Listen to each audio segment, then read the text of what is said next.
downtown Wisconsin Dells area. Now, believe it or not, Wisconsin Dells wasn't always referred to as the city of Wisconsin Dells. At one point, it was actually referred to as the city of Kilbourne, in honor of Byron Kilbourne, who was the president of the Milwaukee Lacrosse Railroad. Mr. Kilbourne came to this area looking for a spot to build a bridge for his railroad company. As he goes downstream there, you're going to notice he was very successful in accomplishing that. That railroad bridge is still in use today. Right past that railroad bridge, you're going to notice some orange barrels in the water. That does mark the Kilbourne Hydroelectric and Power Plant Dam. This was the first of 27 dams constructed here on the Wisconsin River, classifying the Wisconsin River as the hardest working river in the world. Now, there's 25 dams north of us and one more south of us. Feel free to take all the damn pictures you like. Well, we are going to turn the boat around and start working our way back upriver. As we do that, I'm going to point out some beautiful rock formations as we head upstream. But before we do that, though, I do need to ask you one very important question. It might be the most important question that you answer today. On a scale of 1 to 10, 1 being dry, 10 being wet, how wet would you like to get tonight? I think that makes another 10 and a 4. Survey says 9.3. Careful what you wish for. Your forecast for tonight's tour calls for mostly sunny skies, a high of 84 degrees, with a 100% chance of showers aboard the Wildbird. Yeah! Hey, there's ducks up there. Cool down now, right? Mr. Worldwide to infinity. You know the roof on fire. We gon' boogie, and jiggle, wiggle, and dance like the roof on fire. We gon' drink drinks and take shots until we fall out. Like the roof on fire. Now baby, give up when you naked, take off all your clothes and like the roof on fire. I tell her, baby, I'm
on directly across from High Rock to your left-hand side, you'll notice another cliff there off to your left. Well, that cliff off to your left-hand side is referred to as Romance Cliff. High Rock to the right, Romance Cliff to your left. These two cliffs actually mark the gateway to the upper hill that we'll be traveling on here today. They do also mark one other thing, though. They do mark the deepest portion of the Wisconsin River. The Wisconsin River flows about 435 miles from start to finish. You are sitting on top of the deepest portion of that Wisconsin River at just over 110 feet deep. Now, every year there is a contest here on the river. Now, the first captain that can leap off of High Rock there to your right and land safely in the Wisconsin River below is considered the bravest captain on the season. Want to take a guess who got the title this year? Yours truly. Thank you very much. Hey, guys, want to see where I jump from? Take a look all the way up to the very top of High Rock there. Now follow that rock all the way down here towards the bottom. See that pine tree right in front of the windshield? That's where I jump from. I know what you're thinking. You're saying, that's not very tall, Tim. You're on that side of the river. And drunk. It's totally different. Well, I'm going to spin the boat around here and give you another good look at Romance Cliff. Now, some people claim that they can see a heart shape on Romance Cliff. Take a look to the top right there. You might be able to see a shape or an outline of a heart with a crack right down the middle. Now, believe it or not, some people can't quite see that heart shape. All they can see is a big old giant butt crack. You guys decide which one you can see. Little man's clip and the invisible Little romance butt. Our next formation is coming into view off to the front part of the boat here. You may notice a lot of flat-like rocks stacked on top of each other. They're like a bunch of pancakes. Now, that is a natural formation. Now, this rock formation is referred to as Chimney Rock. Chimney Rock is an icon or a trademark of the Upper Dells. Just a fine example of how the water, wind, and erosion has carved out something so unique and beautiful out of that sandstone. Once again, Chimney Rock just off to the right-hand side. Dang, look at that. I do have one more formation to point out to you before we speed things up here yet. I might have to use your imagination a little bit on this one, though. Take a look off to the front side of the boat there over that windshield. About 10 feet off the water, you're going to notice kind of a big flat rock directly in front of the boat. Use your imagination and pretend you're looking at a man's face. You might say, well, how do you get a man's face out of that rock? Well, if you take a look at that big flat rock, there's a portion of that rock that's kind of sticking out to the left there over the river. Well, that portion would actually create the man's nose. He's actually facing the river. If you follow that nose up a little bit, you're going to find a flat line or a crack in that rock that would actually create the man's eye. Just above that eye, there's a small tree with some leaves on it. That'll create the headband and feathers of this individual. This rock formation is referred to as Black Hawk's profile. Chief Black Hawk was the chief of a local tribe that inhabited this area many years ago. He is also responsible for the Black Hawk American Wars. Chief Black Hawk was captured in a cave not too far away from here. There's an island named in remembrance of Chief Black Hawk. That will be our next point of interest. Everybody see Black Hawk's profile? Okay, thumbs up, thumbs down, thumbs in the middle, not enough to drink. All right, very good. We're going to speed things up here again, so everybody hold on tight. See the face? Okay. Start rocking.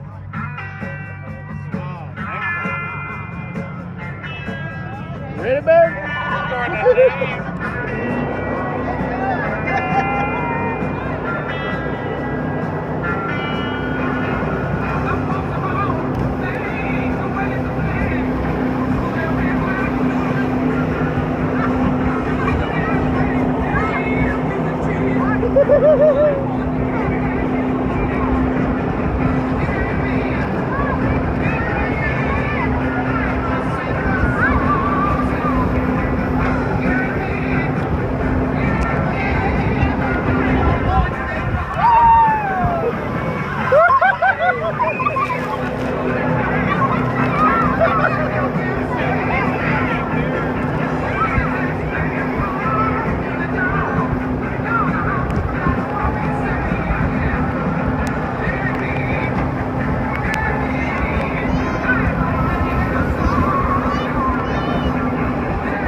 We've just entered into a slow-to-wake zone here for a few minutes, but that's all right. Take a look off to your left-hand side there. You're going to notice a big chunk of land there off to your left. That is actually an island. Our island is about 250 acres altogether in size. There's a couple unique things about that island. Number one, it is referred to as Black Hawk's Island. Once again, in remembrance of Chief Black Hawk. The second thing, it's actually owned by the Department of Natural Resources at the University of Wisconsin-Madison. It's treated as an outdoor research laboratory used for scientific studies. It's also open to various school groups and community groups for various outdoor recreational opportunities. The last unique characteristic about that island, any type of tree that can be found here in the state of Wisconsin, including the Canadian hemlock, which is usually only found in northern Wisconsin, can be found on Black Hawk's Island. Now, coming up in front of the boat, you're going to notice that the river actually starts to become very narrow. And that is how it received its name as the Narrows, because it is only 62 feet wide through here. That creates a very strong current. Now, that strong current bouncing off to either side of these rocks creates a lot of eddies in this part of the river. Now, it's not uncommon to see a log or a tree to be pulled down in this part of the river and and later reappear about a half a mile to a mile downstream. Also in front of the boat, you're going to start to notice that the river kind of makes a 90-degree turn here to your left. Now, this portion of the river is referred to as the elbow, or the devil's elbow, because a lot of men have lost their lives in this part of the river. Dating back to the mid-1800s, when a lot of those lumberjacks and loggers from northern Wisconsin used to cut down those trees, tie those logs together, create log rafts, and float them down the river. Now, if they could safely navigate through this portion, they would cash in the city of Kilbourne with their lumber supply. However, if they were unsuccessful, well, they pretty much perished right here in the river. Now, the reason I say that, what you are sitting on right now is a flooded Whitewater Rapids area. Now, this rapids became flooded due to the construction of the dam in downtown Wisconsin Dells.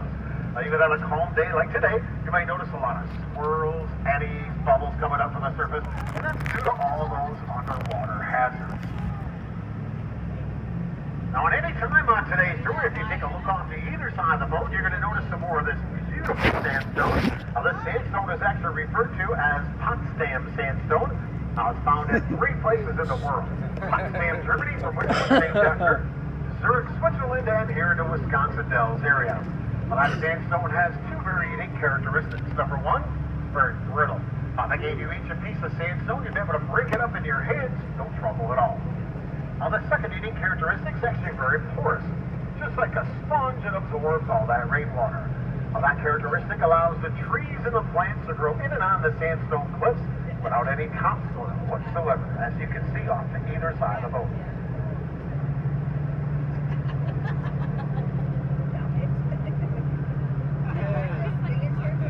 Yeah, we're fun. This is part of the show. I'll try to get to know everybody, see where everybody's from on board the boat tonight. Let's see, is anybody from the great state of, where should we start tonight? Minnesota. Anybody from Minnesota on board? Yeah. Hey, we got a few people. How about Iowa, Indiana, Ohio, Michigan, North Dakota, South Dakota, Illinois, Wisconsin? There we go. I miss anybody? Welcome aboard. Welcome to Wisconsin Dells. I hope you guys are all having a good time up front there so far. Now, if you do have any questions on tonight's tour, feel free to ask. Once again, my name's Captain Tim. I've been giving tours here on the Wisconsin River for 25 years. If you have any questions, I will try my best to answer them for you. Or confuse you, one of the two.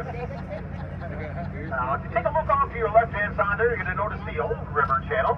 That does complete that 250-acre island there, of Black Hawk Island off to your left. Now, we could take the time and effort to go all the way around that island tonight. There really isn't much to see down there. A few beaches, some sandbars. A boat of this size would most likely get stuck.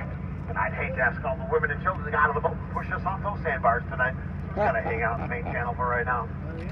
I do have one more information I want to point out to before we speed things up here again. Now, coming into view off to the front right of the boat, you're going to notice kind of a vertical rock resting along the banks there of the Wisconsin River. Kind of looks like a shield. Now, that rock is referred to as our giant shield. It is our unofficial water depth marker here on the Upper Dells. Now, back in 1993, the year of the Great Floods here in the Midwest, the Wisconsin River actually crested at the top of that giant shield. Now, 2 seasons ago, we experienced a lot of rainfall. The river rose to almost halfway up that shield. So it does go up and down here quite a bit. Now, a common question that usually comes up is, well, what is the normal water level here on the Upper Dells? Well, if you take a look at the surface today, at about a foot above that, you're going to see that green vegetation line. And that is where the water level is normally at. Dropped down here, about a foot or so here in the last 24 hours, but it's on the way back up again. Well, once again, the giant shield. The good news is we are exiting the no-wake zone here. The bad news is we do have a big, slow-moving boat in front of us, so I do have to radio him and see what his intentions are. Get out the way. I think he said he won the race. He's revving his engine. He said, I bet you can't catch me. I bet you won't pass me.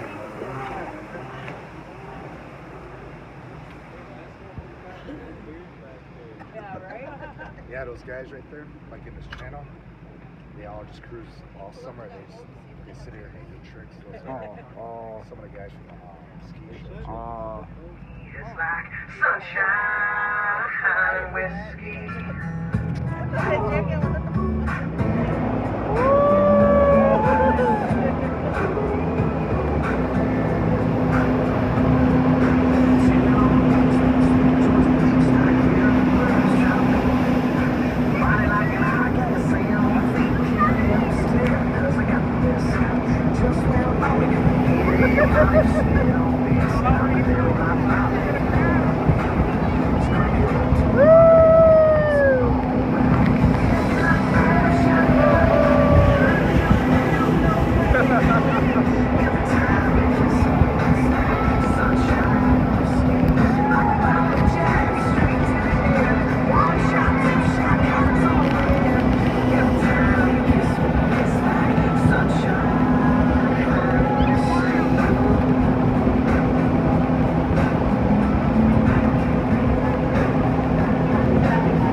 Your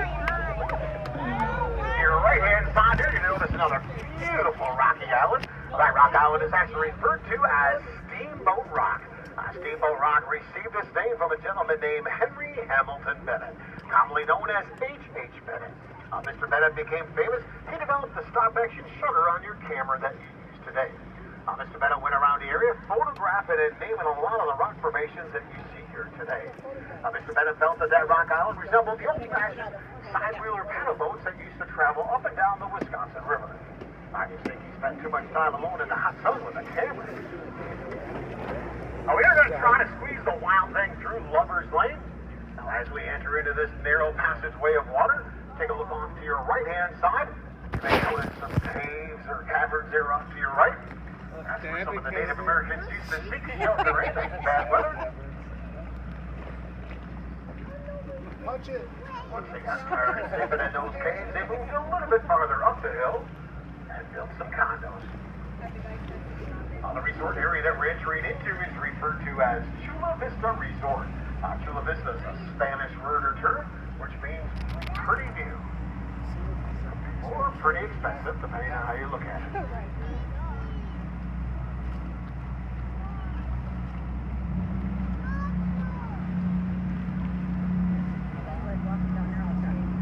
We are exiting Steamboat Rock. We're going to make our way all the way up to the northernmost part of today's journey, the beautiful Upper Dells River Bay. But before we do that, though, I did have a special request from the lady in the third row on the far left side of that gray shirt. As she got aboard the boat today, so you know what, Captain Tim?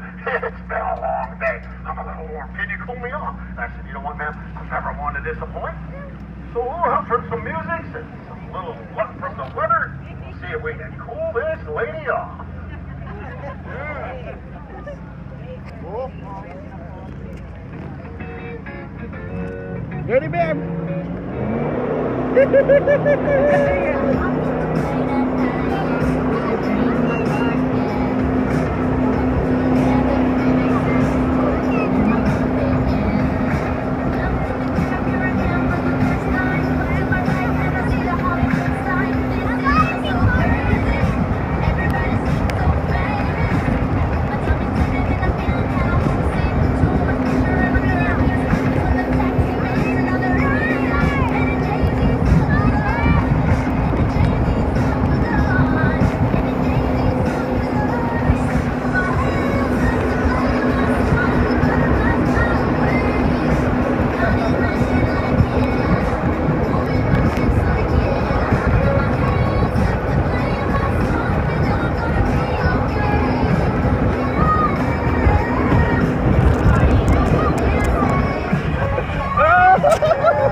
That was a lot of water.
for a couple of reasons.